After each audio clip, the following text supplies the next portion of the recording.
좋아요, 구독! 로봇 산업의 성장이 우리 경제에 미치는 영향은 무엇일까요? 라고 질문을 던져봤는데요. 이런 대답을 했습니다. 로봇 산업의 성장은 우리 경제에 다양한 영향을 미칩니다. 라고 답변을 주면서 첫 번째로 생산성을 향상할 수 있다라고 말했습니다. 두 번째로 인간에 비해서 로봇이 더욱더 작업을 잘 수행할 수 있으니까 비용을 절감할 수 있다라고 말했고요. 세 번째로는 산업 구조를 변화시킬 수 있다라고 말했습니다. 다음으로 기술을 혁신할 수 있고 경쟁력도 강화할 수 있다라는 말을 했고요. 거기에다가 일자리가 변화되면서 교육도 필요하다라는 이야기를 해줬는데요. 이에 대해서 대표님께서는 어떤 의견을 가지고 계실까요? 네, 전부 다 챗GPT가 좋은 얘기들을 많이 해줬기 때문에요.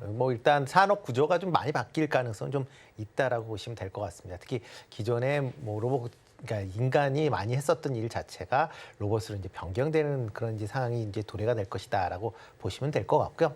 단순히 로봇 산업뿐만 아니라 로봇 산업과 연관된 AI, 그러니까 어떻게 보면 로봇이 자율적으로 움직이게 할 수 있는 그런 시스템 분야로도 같이 확장될 수 있다라는 점도 같이 주목해서 보시면 어떨까 싶습니다. 네, 이런 가운데 두산 로보틱스 상장 예비 심사 이야기가 나와 있습니다. 두산이 다음 달에 상장 예비 심사를 청구한다라는 이야기가 나오는데 지금 기업 가치만 최소 1조 원으로 거론이 되고 있습니다. 이런 가운데 한번 살펴보니까 두산 로보틱스 현황이 지금 좀 협동 로봇 업계에서는 어떻게 보면 1위를 좀 차지하고 있다라고 봐야 할 것 그렇죠. 같은데 그러면 IPO 시장에서도 잭팟을 터뜨리고 거기에 더해서 로봇의 대장주로도 자리매김할 수 있을까요? 개인적으로는 로봇 대장주가 될 가능성은 상당히 높다라고 보시면 될 것 같습니다.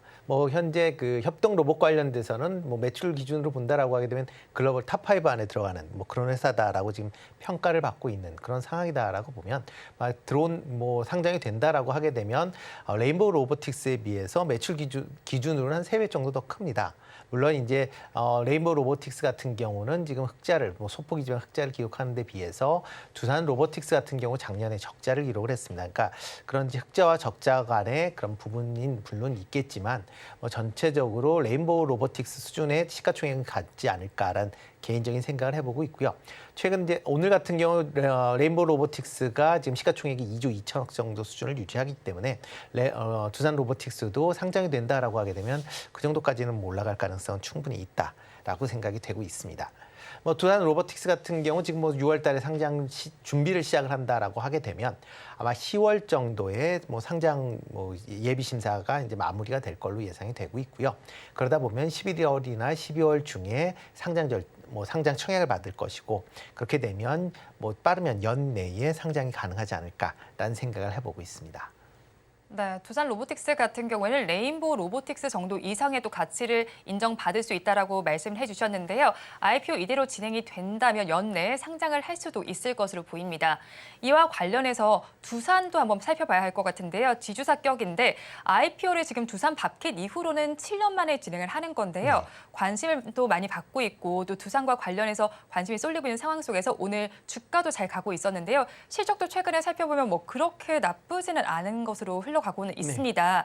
이렇게 된다면 일단 두산 자체의 주가 재평가도 받을 수 있을까요? 네, 두산 같은 경우에 지주회사 성격을 갖고 있다라고 보시면 될 것 같고요. 그렇기 때문에 계열 자회사들이 이제 계속 상장을 통해서 지금 주가를 이제 재평가받는 그런 구간이다라고 보시면 될 것 같습니다. 올 초서부터 작년부터 이제 두산이 이제 좀 강한 그런 이제 주가 흐름세를 보였죠. 가장 큰 이유 자체는 두산 로보틱스에 대한 이제 기대감이 주가에 이제 반영이 되고 있다라고 보시면 될 것 같습니다. 실질적으로 두산 로보틱스가 상장이 됐을 때 지금 예상했었던 대로 2조 원 가까이 이제 시가총액이 나온다라고 하게 되면 그만큼 지분율을 90% 정도를 갖고 있는 두산 입장에서 보면 상당히 긍정적으로 영향을 미칠 수밖에 없다라고 보여집니다. 다만 이제 국내 지주사 같은 경우에 그 계열사들이 상장을 하게 되면 상대적으로 평가가 좀 박해지는 게 현실입니다. 그러니까 기존의 자회사로 100% 갖고 있을 때는 높게 평가가 되지만 만약 상장이 된다라고 하게 되면 좀 작게 평가될 수밖에 없기 때문에 과연 상장 이후에 두산 관련 주가가 과연 유지를 할 수 있느냐는 조금 더 지켜보셔야 되지 않을까 싶습니다. 개인적인 생각으로는 두산 이제 로보틱스가 상장이 이제 확정이 된 이후에 한번 주가가 좀 탄력적으로 움직일 가능성은 있고요. 이럴 때 두산에 대한 그 비중을 좀 축소할 필요성이 있지 않을까라는 생각을 좀 해보고 있습니다.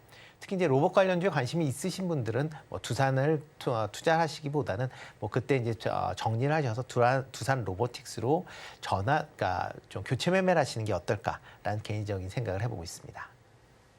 네, 두산의 주가 가치가 좀 재평가 받을 수는 있겠지만 그래도 조금은 제한적일 수 있다라고 말씀해 주셨고 오히려 두산 로보틱스로 평가를 해보자라고 접근해보자라고 말씀해 주셨는데 이와 관련해서 오늘 또 장에서 뛰어오른 게 SP 시스템스라는 종목이었어요. 로봇과 관련된 종목인데 그런데 지금 장 초반에 보면은 12%대까지 올랐었던 주가가 지금은 3%대 정도로 약간의 내려앉은 모습이거든요.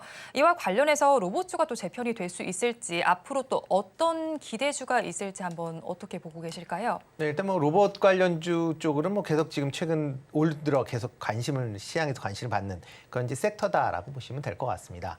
뭐 계속 이제 로봇 관련주들의 특히 이제 삼성전자가 레인보우 로보틱스를 인수를 하면서 관련된 로봇주들에 대한 관심 사항이 지금 더욱 커졌다라고 보시면 될 것 같고요. 여기에 이제 두산 로보틱스가 상장을 한다라고 하게 되면 시장 내에서 로봇 관련된 종목에 대한 관심 사항이 더 커질 걸로 예상이 되고 있습니다. 특히 이제 국내에 이제 대기업들이 전체적으로 다 로봇 시장에 지금 참여를 하고 있는 그런 상황이고요. 특히 협동 로봇 관련돼서 관심 사항이 많이 갖고 있다라는 점도 같이 주목을 해 보시면 어떨까 싶고요. 뭐 SP 시스템즈 같은 경우는 이제 스마트 팩토리 관련된 이제 자동화 쪽에 이제 좀 강점을 갖고 있는 그런 회사다라고 보시면 될 것 같고 시장 내에서 좀 관심을 받는 이유는 현대차 그룹에 이제 자동화 설비를 이제 납품을 했었던 전력이 있습니다. 그래서 뭐 현대차 쪽에서도 만약 국내에 로봇 관련된 기업을 뭐 인수를 한다든가 그런 이제 모습이 있지 않을까라는 또 기대감도 같이 이제 좀 포함되어 있다라고 보시면 될 것 같고요. 뭐 그 외에 이제 로봇 관련된 뭐 완성적인 로봇을 이제 만드는 회사도 관심 있게 보셔야 되겠지만 로봇을 만드는 이제 부품 관련된 회사들도 좀 관심 있게 좀 보시면 어떨까 싶습니다. 특히 이제 로봇에 들어가는 부품 중에서 이제 감속기 관련된 부품 중심으로 좀 관심을 가지시면 좋을 것 같은데요. 그 로봇 그 시스템 내에서 이 감속기가 차지하는 비중이 원가에서 한 30에서 40%를 차지할 만큼 상당히 중요한 부품으로 지금 얘기가 되고 있습니다. 이렇게 이제 로봇 감속기를 현재 국내에서 만들고 있는 회사는 뭐 SBB 테크나 아니면 SPG 정도 된다라고 보시면 될 것 같고요. 이렇게 그 해당 부품을 만드는 그런 기업들 쪽으로도 좀 관심을 가지시는 게 어떨까라는 생각을 해보고 있습니다.